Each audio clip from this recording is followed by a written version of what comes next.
So now that I have the twining done, I'm going to gather up the ends of this basket and just kind of overlap one on top of the other, like so. And they're still uneven. We can trim them up later with the scissors. So I'm going to bend it over. So it's dry, but it's still pliable. So what I'm trying to do here is just kind of bend the basket over, collect the ends, and wrap the ends up with some tape just to kind of hold it in place, and then turn it and do the other side. And they're just going to unfold like that. They're not going to want to stay curved. Do the same thing. Wrap each one over the top of the other. I've gone ahead and taped all of the ends together. As you can see, there is quite a bit of excess left on the end, and that was done on purpose. It's just going to help us bind them with this red thread. So at this point, I have about 4 pieces of red thread. I'm going to make a slip knot with them. So just kind of loop it around like that. And then I'm going to take this part of the thread that's over this little short end. I'm just going to feed it in through here, this opening. Just like you're tying your shoelace, just with one side. So this is a slip knot that I'm going to put around the ends of each of these baskets to kind of tie them together. And I'm going to make 4 of those to go around each one. So now I've got my 4 slip knots. I'm going to take this and I'm going to put this one over the top of it, right here, like so. I'm going to take my slip knot and slip them over both of these ends so that it comes across this way. So here's this one. I'm making the opening a little bit bigger so that it will go around here. And then I'm going to tie it, pull it tight. So there's that. And I'm just going to wrap it since this is going, since this is going across the two, since it's going this way, I'm going to feed this end through this way. Just kind of get it to crisscross.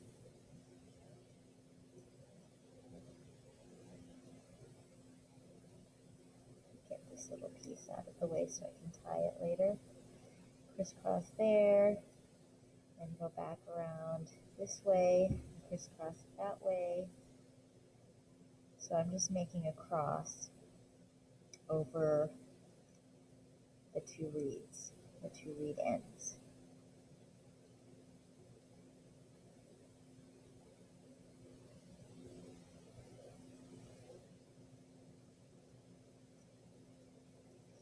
And I'm doing this a couple times just to make sure that it's nice and tight before I tie it off with this little extra piece right here, just kind of double knotting it.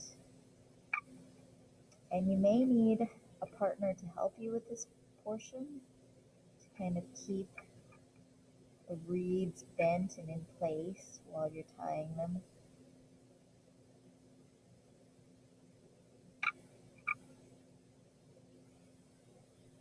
There's one knot. Just going to flip it over this way. You can tie it easily.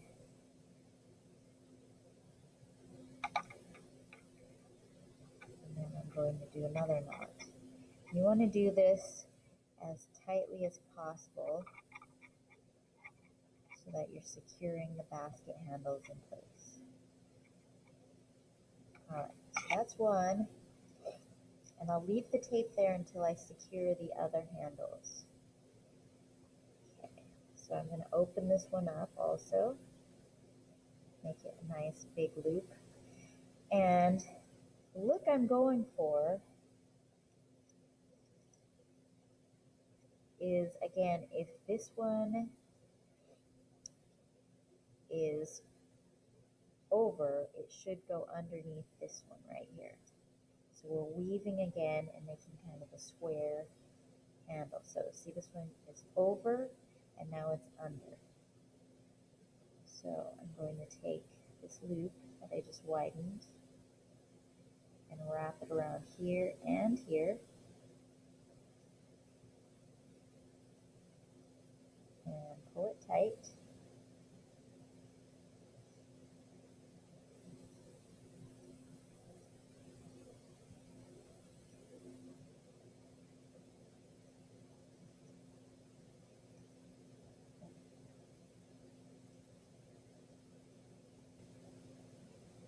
I've got two sides done, and I need to weave this one over this reed. Since this one is over here, I want it under this one. So weaving this over and weaving that under, and that's what that's going to look like.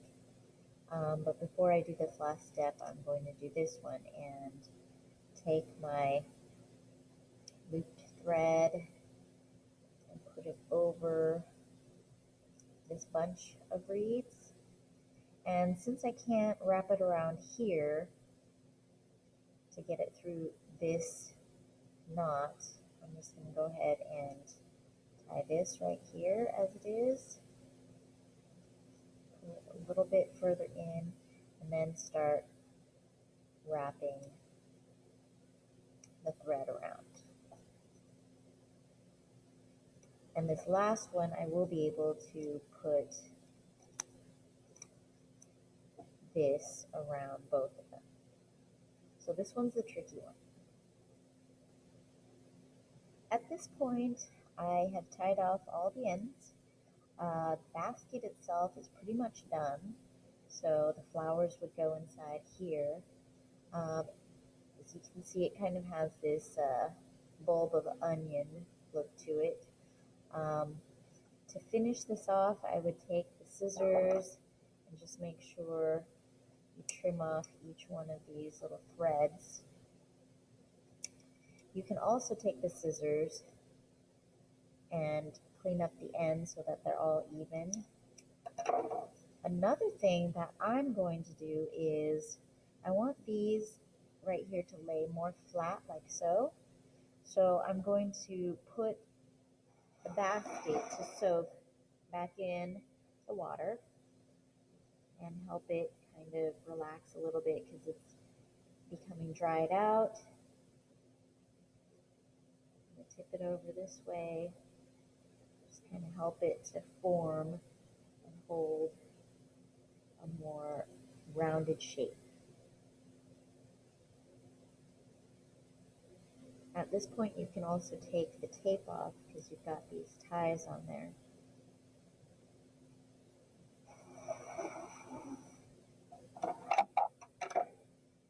And then just kind of